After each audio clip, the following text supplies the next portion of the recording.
So today I want to talk about disruption and talking about something that seems to be happening to a lot of businesses, a lot of industries. And the trouble with the term disruption is that there's two problems, I think. One is there's a lot of hype around it, so everything seems to be disrupted.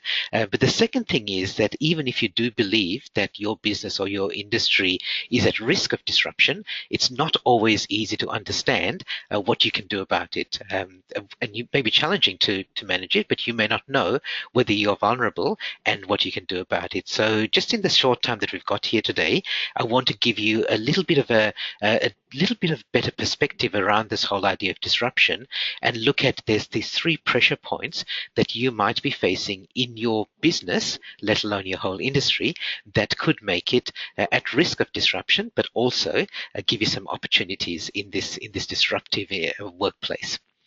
Okay, let me start by telling you a story. This is something that this is a true story. This happened to me very recently. Recently, I was looking to upgrade my merchant facility with my bank. I've been with one of the big four banks in Australia. I won't say which one for quite a long time now, at least 15 years, going on 20 years. And I noticed that they had a slightly better offer for their credit card merchant facility for me to take payments from customers. For example, if I'm selling products at the end of my presentation. So I decide to apply for this upgraded merchant facility. And I thought it would be pretty easy because I've already been a customer for such a long time, but it turned out to be quite difficult.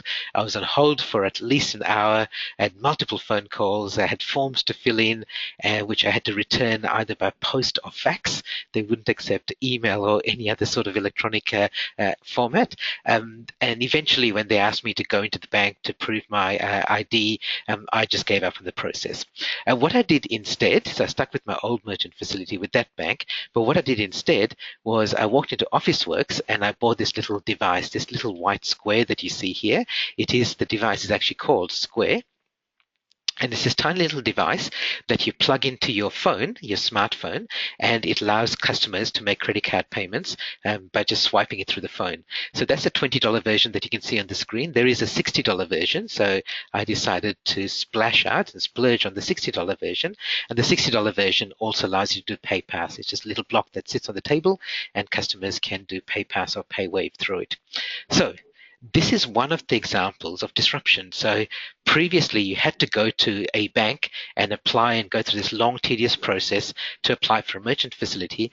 But now you can walk into Officeworks and for $20, you can have the equivalent of it.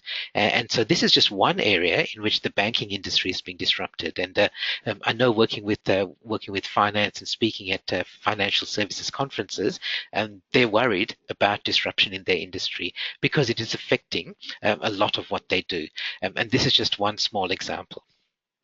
So is this happening to you as well? And I want to give you a bit of a perspective about it to find out about whether you're ready for disruption and are you ready to tackle it. Okay, so let me tell you another example, and this is something that occurred to me, but this is my business being disrupted in my industry. When I first started in business 20 years ago, I was running a website company, a web design company, and it was one of Australia's first web design companies. And at the time, we were building websites for small businesses, and you can see there's, for example, schools, associations, professional speakers, and so on, and financial planners, and so on. And typically, it would take about 3 months to build a website for a client, and it would cost about $5,000 because web design technology was pretty difficult to use at the time. It was technical, it wasn't very sophisticated, and it would take time to build a good website. But then the technology got better, as you can imagine. And about 8 years ago, I started running these workshops because we could, there was a website technology called Squarespace that allowed people to basically build a website themselves. So what I would do is get people into a room for 2 days, and I'd run these workshops called Build Your Website in 2 days, and I would talk them through the process and help them build their own website using Squarespace. And that I would charge about $1,000 for that workshop. And then a couple of years ago, I ran this webinar for members of my membership site, showing them how to build a website in just an hour because the technology got better again. And I showed them how to use this service called Strikingly, and they could build a website in an hour. And the cost of hosting the site would be less than $100 a year. So we've gone from $5,000 in 3 months to $100 in an hour. So what would happen to your business if you were charging a significant fee for your business, and it would take a bit of time, but somebody could come along and offer the equivalent in an hour for less than $100. So that's what we're facing today. You may not know how that's going to happen, but just understand that it could happen.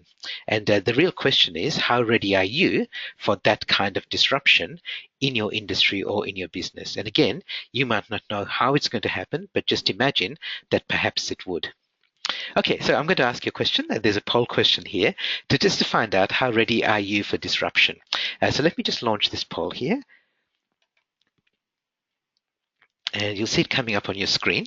And I'd like to know, and this is a bit of a self-selecting audience because you've come here because you're interested in the topic, but I'm still interested to know, where do you rank yourself in terms of readiness for disruption? Okay, I see a few people have voted. And now we've got more and more people voting. So just pick one of the options. It's going to be completely anonymous. And I'd like to know where you are.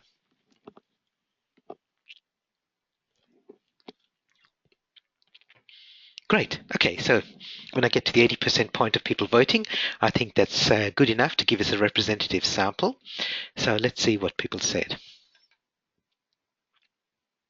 Yeah, so this is good, right? So most people are further along the idea of being ready. It doesn't mean that you are completely ready, but you're kind of ready for disruption. It's great to see that we've got about a quarter of the people who are going, actually more than that, let's say 45% of the people who are either going, bring it on, disruption from outside because we're ready for it, or we're going to be the disruptors. Okay. So that's really great. That's really great to see. And it'll be interesting to see when that disruption comes along, how ready you actually are. Because there are a number of things that could disrupt your business or your industry at the moment. Now, the study of Australian leadership looked at large businesses, small businesses around Australia and asked their leaders, what are your biggest challenges? And I'm going to ask you in a couple of minutes to write down your biggest challenges as well. And not in the question box, so don't write them down just yet. But let me tell you what this study found were the 6 biggest challenges that Australian leaders said they were going to be facing in the next 3 years. Number one, which is a pretty obvious one, is competition. But there's now increasing competition, and competition from areas that previously there wasn't competition, such as online competition and overseas competition. The second one is operations, just the general operations of getting stuff done in their business, which has always been a challenge, and it's now becoming an even bigger challenge because business is moving much faster than ever before. And the next one, many industries are facing increasing regulation, which means greater compliance, greater work, trying to get the work done, and there's more paperwork that's involved in getting even simple tasks done. Financial services, healthcare, education, those are all industries that I've worked with that are facing that issue. Then there's the issue of talent. So finding the best talent, keeping the best talent, rewarding the best talent, and also now that talent is available everywhere and we now have different kinds of work. So people are working from home, people are working from global offices, people are working remotely, they're doing part-time work, they're doing contract work, they're doing freelance work. That whole talent management becomes a much bigger challenge for people to face. And number 5 is the one that many people think of when they think about disruption, which is technology. And there is some technology that disrupts businesses, but also technology underpins a whole bunch of these other things, like talent, for example. It wasn't possible in the past for people to work from a city on the other side of the world and still be part of a fully functioning team. But now technology makes that possible. And the last one is just that we do live in a very volatile, uncertain business world, and therefore there's risk, and leaders have to navigate through that risk. So I'd like to know for you, and again, I'm going to ask you to keep this confidential, or to keep this anonymous.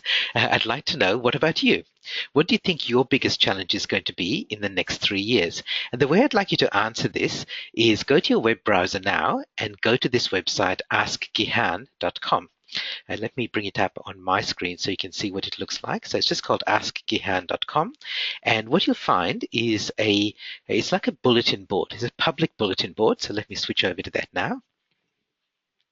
And all you have to do to participate is double click in the bulletin board and write something. Now, I often ask people to write their name there, but you don't have to write your name because you might want to keep this anonymous. But either in the title or write something that think about what your biggest challenge is going to be in the next 3 years. So let me say for me, it might be virtual reality. Okay, you double click and you type it in.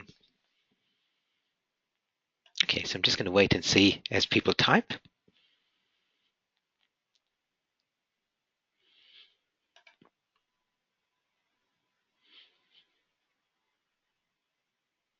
Okay, a couple of people are writing in the question box, so let me type in those answers again anonymously.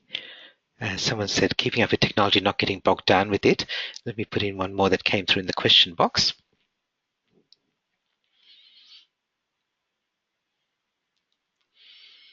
Okay, someone else has said competition. Good. Bright shiny objects, yep. Okay, let me write one that came through. Keeping staff. Let me write another one that came through in the question box. Obsolete technology. Okay, what else? So what do you think? And the way to think about this in terms of a challenge is if you didn't have this challenge, it would dramatically improve your business. Okay, so I'm going to keep it there. I'll leave it that open for you to write down answers as you go. If you want to add more things, oh, okay, there's another one, being able to get new clients. So I'll keep it open, and that's public, so you can flick back to that whenever you want to as we go. In fact, somebody's completing this one.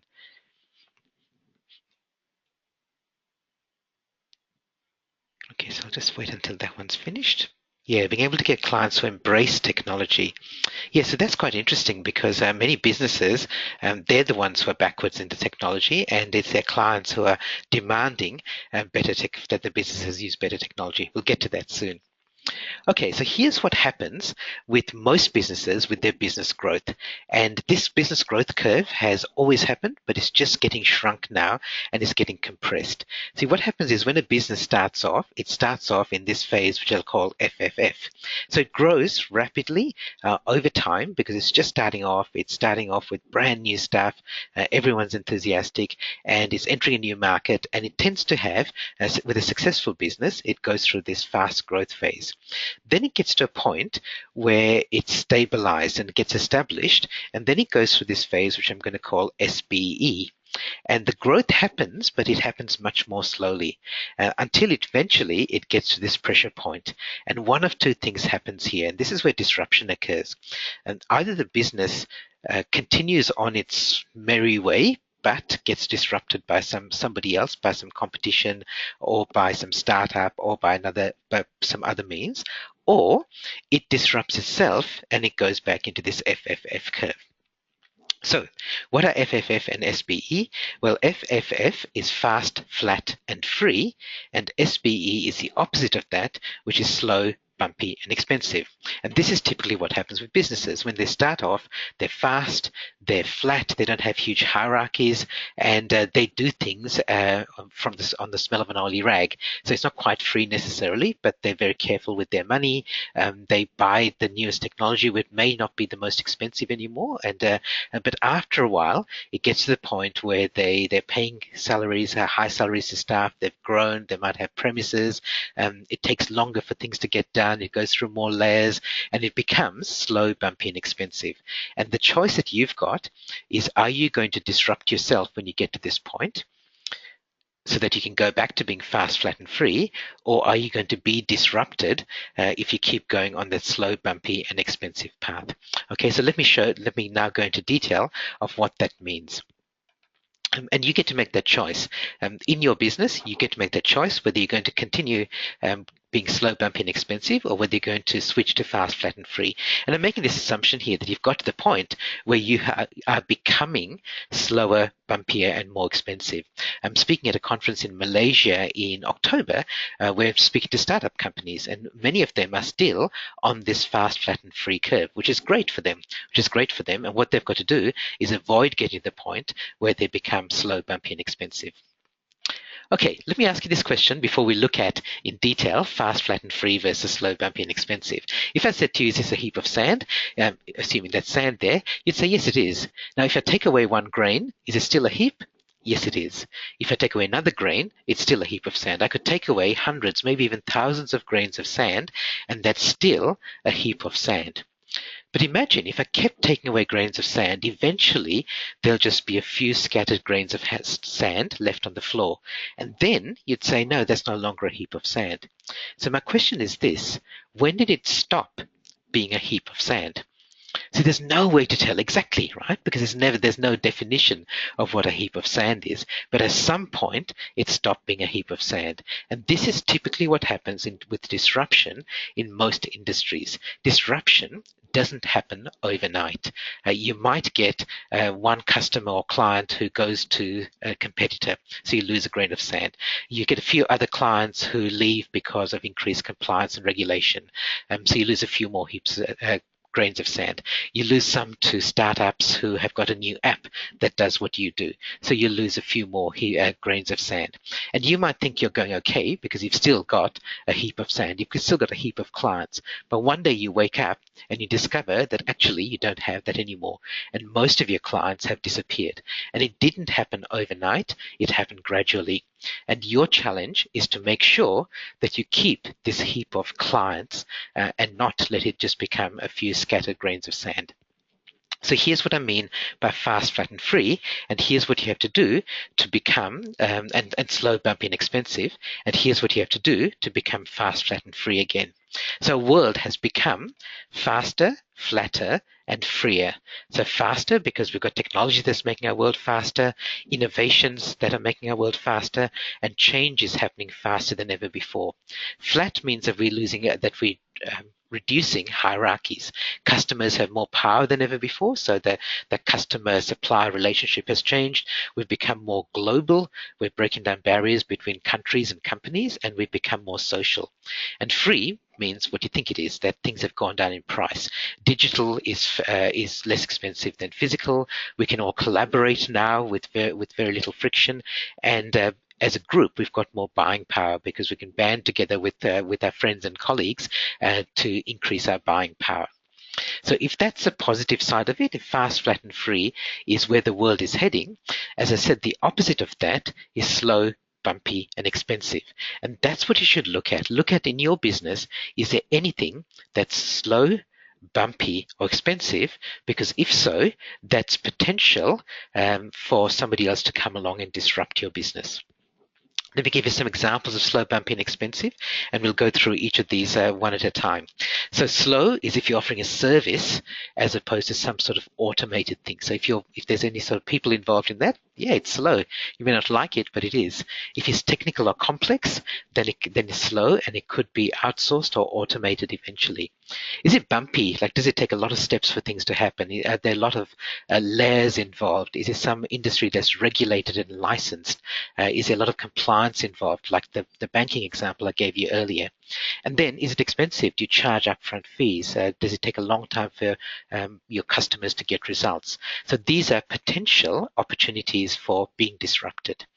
So I'll give you a few examples of each one of these. I'll go through them quite quickly with a couple of examples just to explain what I mean by that. Before I do that, I just want, let me just see if there's questions coming in. I do want to stop to see if there's any questions. Oh, Sandy goes, okay, jeepers, I get it. I love the way you think and the way you explain things. Good. Thanks, Sandy. Thank you for that confirmation.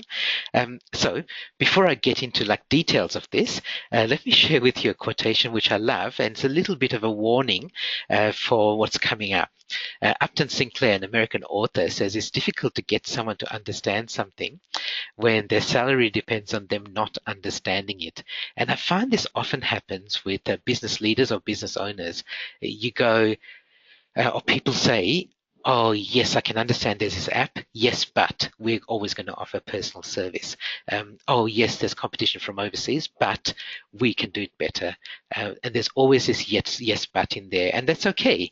And it means that you're holding on to your last few grains of sand. But just remember that your customers and clients, they may not be thinking yes, but they may be switching to somebody else already.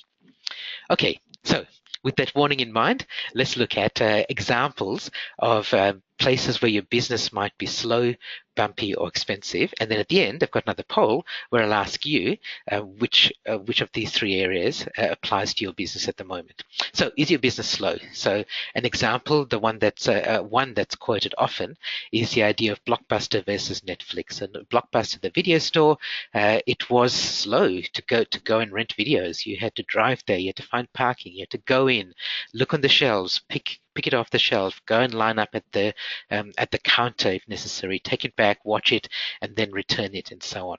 And then Netflix came along and changed all of that. So Netflix offered a fast version of something that was previously slow. So now Blockbuster's out of business. Okay, let me give you an example about Bumpy.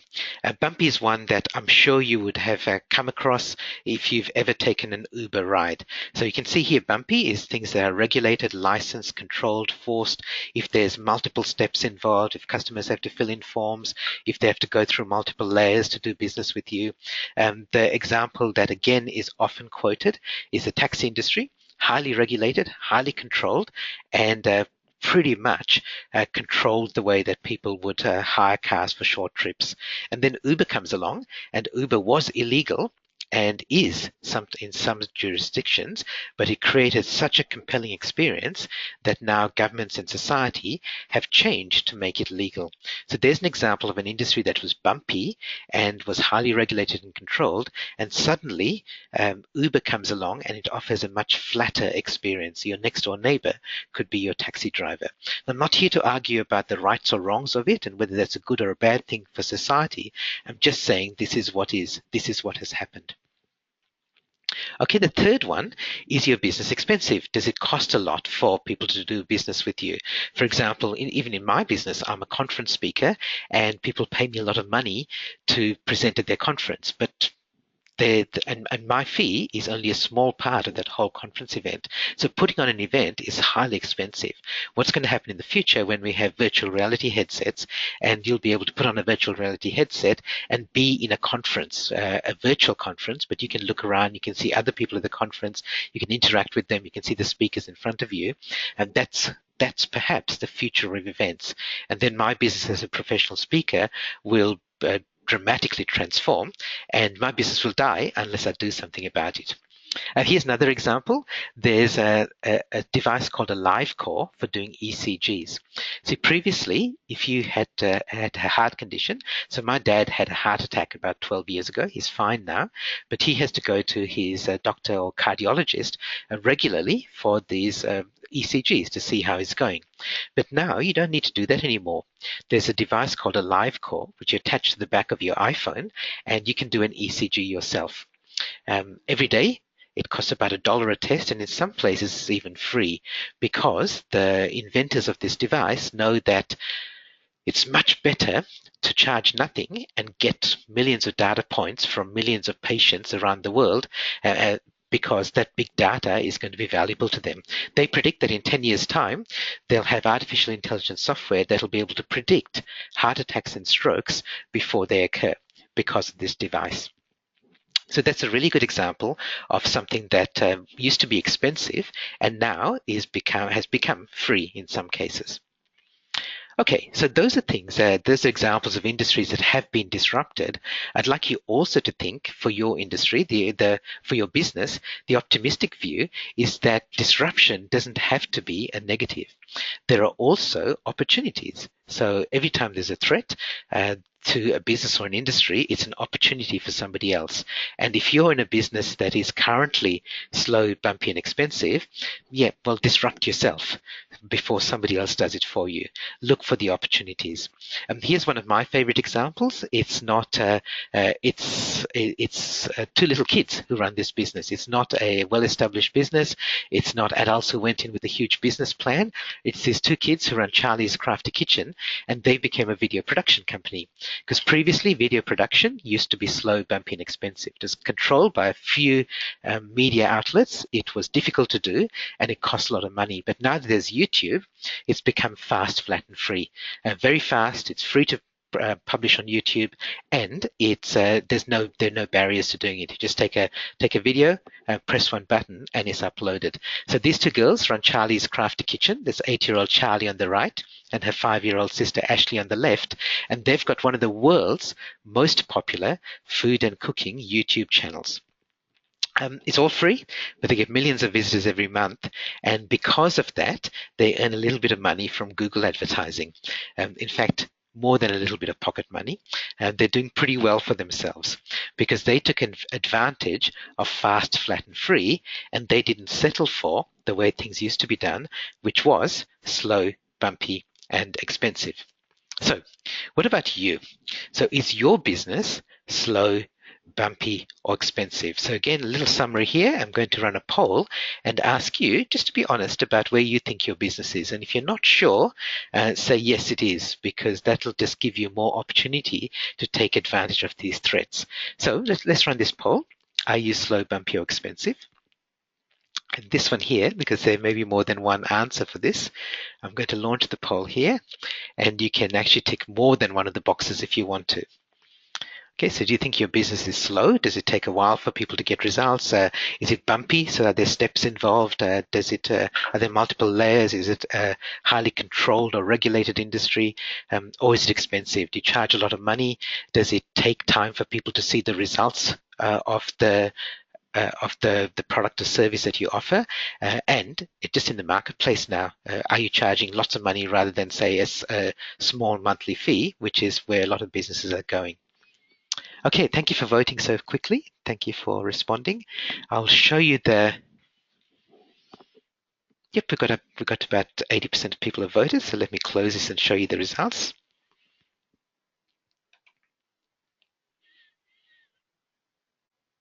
Okay, great. Okay, so most people say that their business is expensive. And if you've been in business for a while, thank you for saying that, because I think it's true. Most of our businesses, when we set them up, so I've been in business for 20 years, it was expensive to offer the product and service. Sorry, not to offer, but the costs were high, but it also was expensive for people to buy our product or our service. But now it's become a lot cheaper. And cheaper might just mean that they're paying a monthly fee instead of paying an upfront fee because of scale and volume.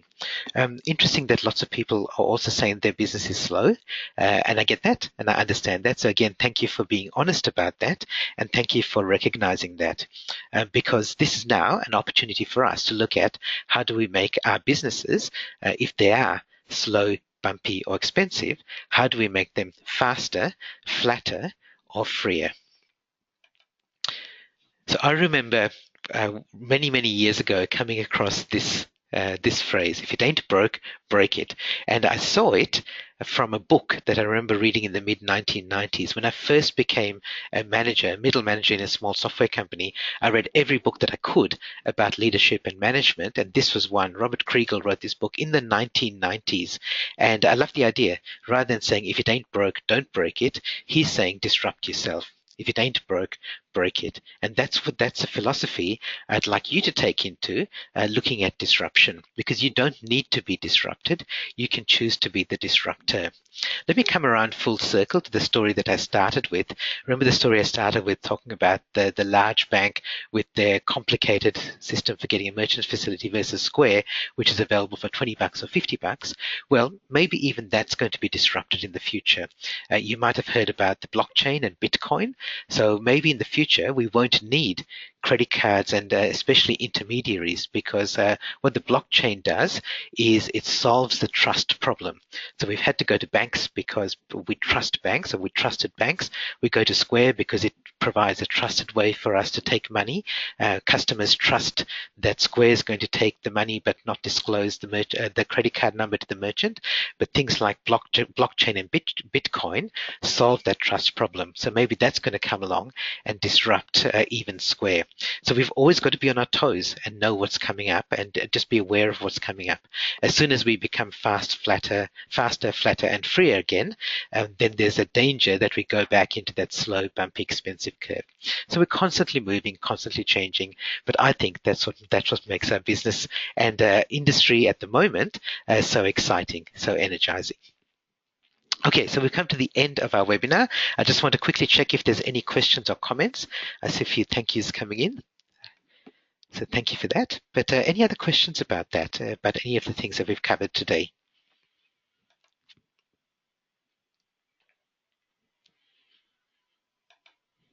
Okay, so we're at time, so I'm going to finish up. I just want to tell you, if you want to engage with me more, please feel free to drop me a line. I respond to my emails, and I'm pretty quick at responding to emails and pretty good at responding to emails. I also offer a number of services to help businesses.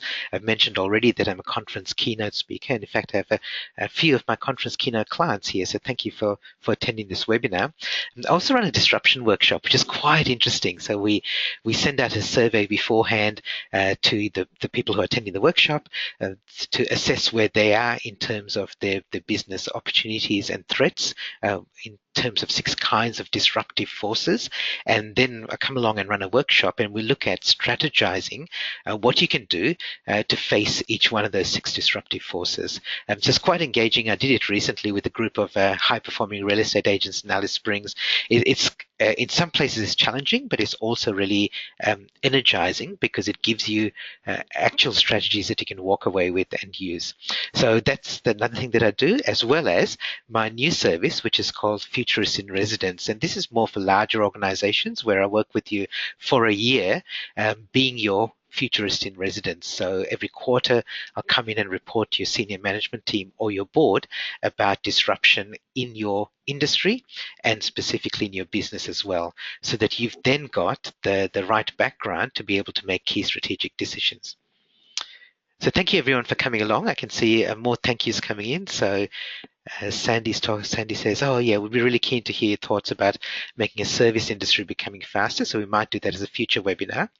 And Ross says, hope to review the webinar. Will there be a link to it? Yes, so at gihanpereira.com, you can look at the webinar recordings, but if you go to gihanpereira.tv, that's my YouTube channel where I also post all the webinar recordings. My last message to you as we finish off is start before you're ready. Don't wait for you to get everything lined up perfectly. Start before you're ready, because the world isn't going to wait for you. Remember to complete the exit survey, and I'll send you the copy of the future-proof white paper. Thanks everyone for coming along today, and I look forward to having you on the next webinar in the future-proof webinar series. Thanks everyone, and bye for now.